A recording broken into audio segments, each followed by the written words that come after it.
महात्मा बुद्ध कहते हैं, बिना कोशिश के हर चीज अधूरी है। जब इंसान किसी लक्ष्य को प्राप्त करने के लिए रास्ते पर चलता है तो सबसे पहले अपने अनुभव से ही सीखता है।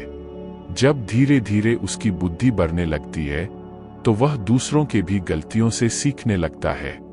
जीवन में लक्ष्य प्राप्ति के लिए एवं किसी उद्देश्य में सफलता प्राप्त करने के लिए हमें उस रास्ते पर चलना पड़ेगा, तभी हम सफलता प्राप्त करने की रहस्य को जान पाएंगे। हर लक्ष्य को हासिल करने में कुछ चुनौतियां आती है और इनका समाधान करने के बाद ही हम अपने लक्ष्य तक पहुंच सकते हैं। अगर तुमने उन चुनौतियों का सामना कर लिया तो तुम अपने लक्ष्य को हासिल कर लोगे।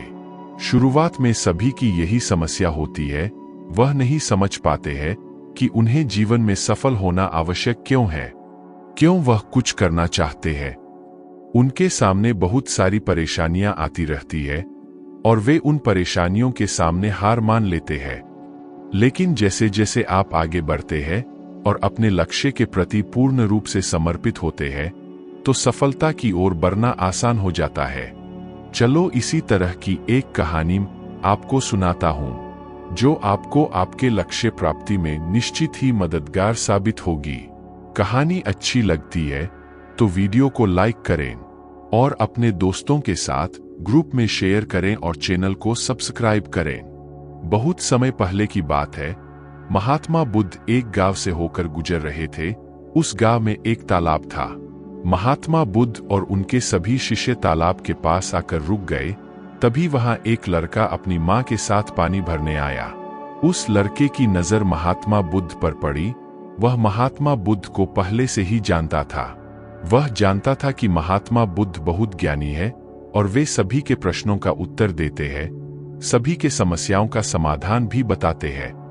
वह उनके पास गया और बोला, मैं बहुत बड़ा कुछ करना चाहता हूं, लेकिन जब मैं कुछ करने का प्रयास करता हूं तो मैं उस कार्य को पूरा नहीं कर पाता हूं। मुझे समझ नहीं आता है कि मैं कहाँ गलती कर रहा हूं। इसलिए मैं आपसे यह प्रश्न पूछना चाहता हूं कि लक्ष्य को प्राप्त करते समय ऐसी कौन सी कठिनाइयों का सामना करना पड़ता है जिसको पार करने के बाद ही कोई व्यक्ति सफल हो सकता है।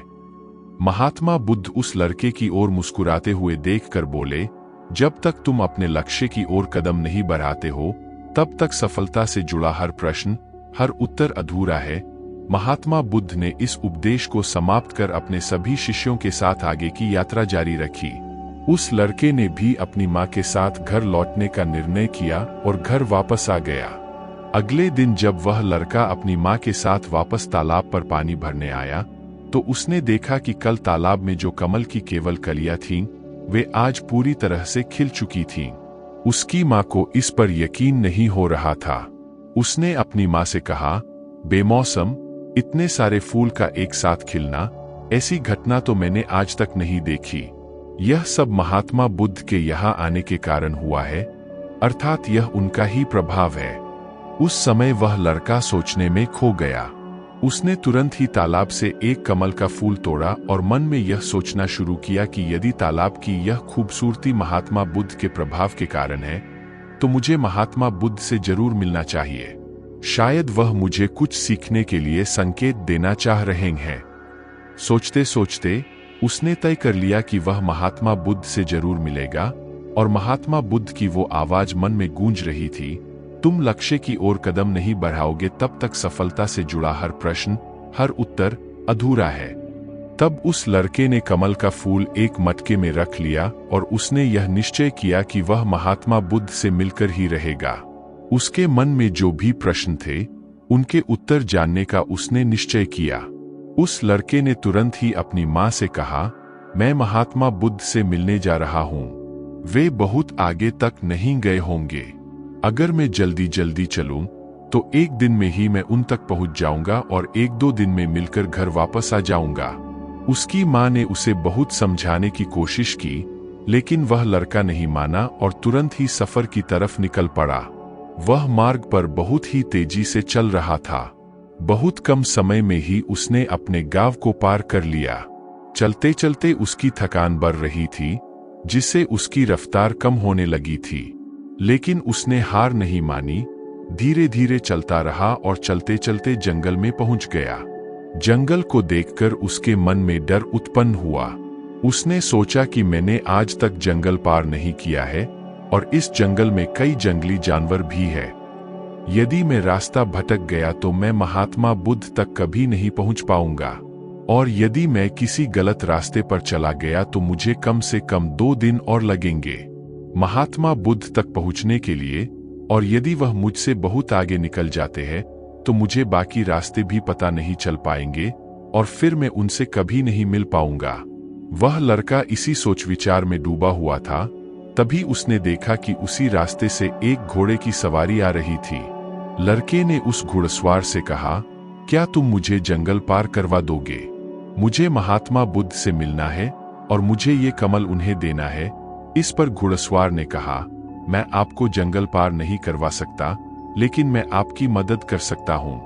यह कमल वाला मटका मैं महात्मा बुद्ध तक पहुंचा सकता हूँ। उस लड़के ने फिर सोचा और विचार किया, यदि मैं पैदल चलूं तो बहुत समय लगेगा और शायद मैं महात्मा बुद्ध से मिल न पाऊं, लेकिन यदि मैं इस मटके को घुड़सवार को दे दूं तो वह बहुत जल्दी महात्मा बुद्ध तक पहुंचा देगा। इससे मेरा काम आसान हो जाएगा और मैं जो मन में चाहता हूं वो भी पूरा हो जाएगा। काफी समय सोच विचार करने के बाद वह निर्णय लिया कि वह मटके वाला कमल घुड़सवार को दे देगा।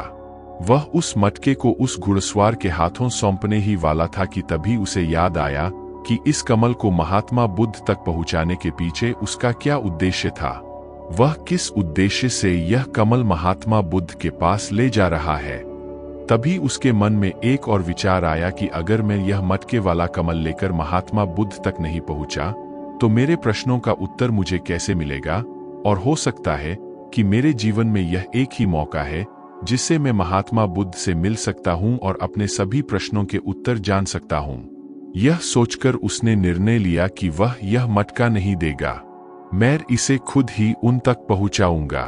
काफी कुछ सोचने के बाद वह घुड़सवार से कहता है, मैं यह मटका खुद ही उन तक पहुंचाना चाहता हूं, क्योंकि उनसे मिलना मेरे लिए बहुत जरूरी है। मेरे मन में कई प्रश्न हैं जिनके उत्तर मुझे उनसे जानना है, इसलिए मैं यह मटका खुद ही उन तक ले जाऊंगा। आपका बहुत बहुत धन्यवाद, आपने मेरे लिए इतना समय निकाला। कृपया मुझे आगे का रास्ता बता दीजिए, मैं उसी रास्ते से चला जाऊंगा। घुड़सवार ने उसे आगे का रास्ता बता दिया तो वह उसी रास्ते पर चलने लगा। अब शाम होने की बेला थी और उसके मन में अनेक सवाल उठने लगे। शाम के समय अगर वह जंगल में भटक गया तो क्या होगा? महात्मा बुद्ध से कैसे मिल पाएगा? और अगर मिल न पाया तो क्या उसकी यात्रा बेकार हो जाएगी? ऐसे सोचते हुए उसे पछतावा होने लगा। वो मन ही मन खुद को कोसने लगा और कहने लगा, शायद अच्छा होता अगर मैंने इस मटके को उस घुड़सवार को सौंप दिया होता, तो इससे कम से कम वह महात्मा बुद्ध तक पहुंचाकर वो अपने घर भी लौट जाता। उस लड़के के मन में तरह तरह के विचार घूम रहे थे कि ऐसा होता तो क्या होता, वैसा होता तो क्या होता, अगर रास्ता भटक गया तो क्या होगा।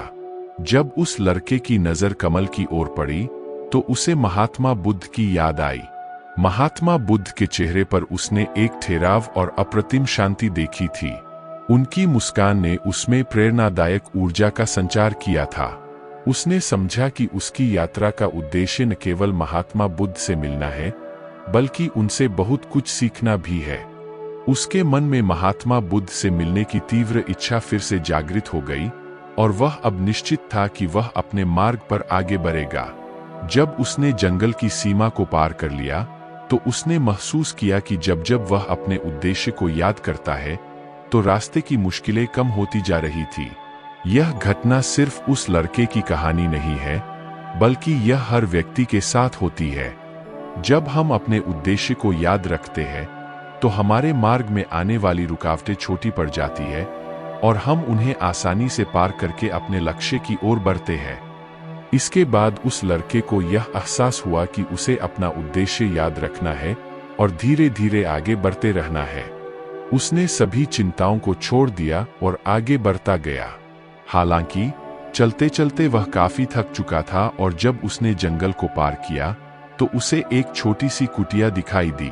उस कुटिया में एक सुंदर स्त्री रहती थी। वह लड़का थक चुका था और जोरों की प्यास महसूस कर रहा था। वह कुटिया में चला गया और वहां पर उस स्त्री से पानी मांगा। उस स्त्री ने उस लड़के को पानी पिलाया और लड़के से पूछ वो इस तरह क्यों भटक रहा है, तो उस लड़के ने उत्तर दिया कि वो महात्मा बुद्ध के ज्ञान की अभिलाषी है और वो उनसे मिलना चाहता है। तभी उस स्त्री ने लड़के से पूछा, आखिर तुम महात्मा बुद्ध से मिलना क्यों चाहते हो? तब वह लड़का कहता है, मेरे मन में बहुत सारे प्रश्न हैं जिनका उत्तर जानने के लिए मैं उनसे मिलने जा रहा हूं। वह लड़का अपनी बातें कह रहा था, जबकि दूसरी ओर उस लड़की के मन में उस लड़के के प्रति प्रेम जाग रहा था। मन ही मन वह लड़की उसे पसंद करने लगी थी। वह लड़की उस लड़के को रोकना चाहती थी और उससे कहती है, आज तुम यही रुक जाओ, वैसे भी शाम होने का है और बहुत जल्द रात भी होने वाली है। ऐसे में तुम कहां जाओगे? इससे अच्छा है कि आज रात तुम यही रुक जाओ। उस लड़की की बातों को सुनकर वह लड़का समझ चुका था कि वह उसे पसंद करने लगी है। वह लड़का उस लड़की की सुंदरता को मन ही मन निहारते हुए सोच रहा था, मैं इससे विवाह कर लूं तो मेरा जीवन संभल जाएगा और जीने में आनंद भी आएगा। उस लड़के ने सोचा, ऐसे भी मैं आज रात महात्मा बुद्ध से मिल नहीं पाऊंगा तो क्यों मैं यहीं पर रुक जाऊं। फिर उसने जवाब देते हुए कहा, मैं कुछ देर में सोचकर बताता हूं। लड़का इस विषय में सोचता रहा। तब तक उसके मन में फिर से महात्मा बुद्ध की वो बात याद आई। उसे एहसास हुआ कि मैं इतनी दूर से यहाँ क्यों आया हूँ, और उसने मन ही मन सवाल किया कि क्या मैं यहाँ इतनी दूर इस लड़की के साथ मित्रता, प्रेम अथवा विवाह करने आया हूँ? नहीं नहीं, यह मेरी प्रेमिका ये नहीं बन सकती। क्या भरोसा आज को इसका मन मेरे पर आया है, कल किसी और पर आ जाए। लड़के ने तुरंत ही उस कमल की ओर देखा और उसे उसका उद्देश्य याद आ गया। उसने जल्दी से निर्णय लिया कि वह आगे अपनी लक्ष्य की ओर कूच करेगा। उसने लड़की को मना किया और अपने मार्ग की ओर प्रस्थान किया। जब वह आगे की ओर बढ़ने लगा, तभी उसे अपने निर्णय पर अफसोस होने लगा। उसे ऐसा लग रहा था कि अगर मुझे महात्मा बुद्ध ना मिले तो उसके हाथ से वह लड़की भी चली जाएगी। उसे इस बात का बहुत दुख था, फिर भी वह आगे बढ़ता गया। कुछ दूर जाने के बाद जब उसका मन शांत हुआ, तब उसे यह एहसास हुआ कि यदि वह उस स्त्री के पास रुक जाता तो वह अपने उद्देश्य में कभी सफल नहीं हो पाता और उसकी यह यात्रा बेकार हो जाती। उसको तब एक और बात का स्मरण हुआ कि कोई भी वस्तु या व्यक्ति जो हमें अपने उद्देश्य से भटकाने का प्रयास करे, उससे तुरंत ही दूरी बना लेनी चाहिए और हमें अपना उद्देश्य याद रखना चाहिए। वह लड़का सोच विचार करते हुए आगे बढ़ रहा था। तभी मार्ग में एक बुजुर्ग आदमी से मिला। उसने बुजुर्ग से पूछा, बाबा, क्या आपने इस मार्ग से महात्मा बुद्ध को जाते हुए देखा है? पिछले गांव में किसी ने बताया कि वह इसी मार्ग से आगे बढ़े थे। क्या आप बता सकते हैं वह किस तरफ गए हैं? उस बुजुर्ग व्यक्ति ने उस लड़के से कहा, तुम्हें कोई गलतफहमी हुई है, इधर से कोई भी ऋषि मुनि नहीं गए हैं। हो सकता है कोई और मोड़ हो जिस पर तुमने ध्यान नहीं दिया हो और उस रास्ते से वे मुनि चले गए हों। यह सुनकर वह लड़का घबरा गया। अभी कुछ ही घंटे पहले ही उसने उस बस्ती को पार किया था। अगर वह वापस गया तो काफी समय लग जाएगा और अंधेरा भी होने को है। उसके रहने के लिए कोई जगह भी नहीं है और ना ही उसके पास कुछ खाने के लिए बचा है। इससे उसकी पूरी यात्रा बेकार हो जाएगी।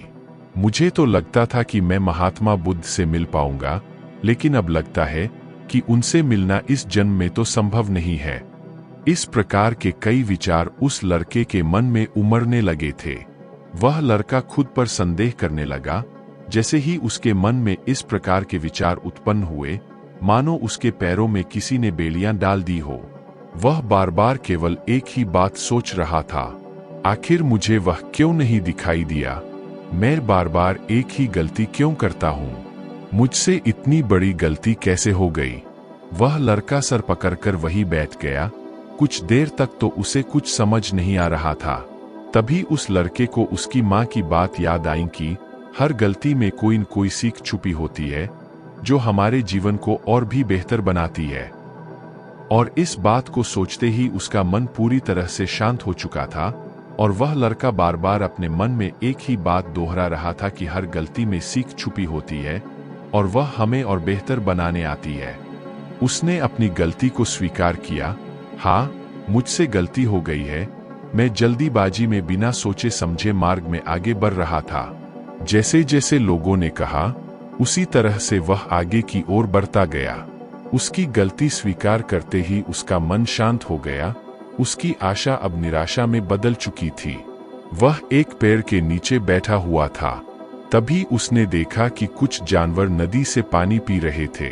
यह सब देखकर उस लड़के को याद आया कि जब वह पहली बार महात्मा बुद्ध से मिला था तो वह पानी के पास मिला था और महात्मा बुद्ध के साथ उनके कई शिष्य भी थे।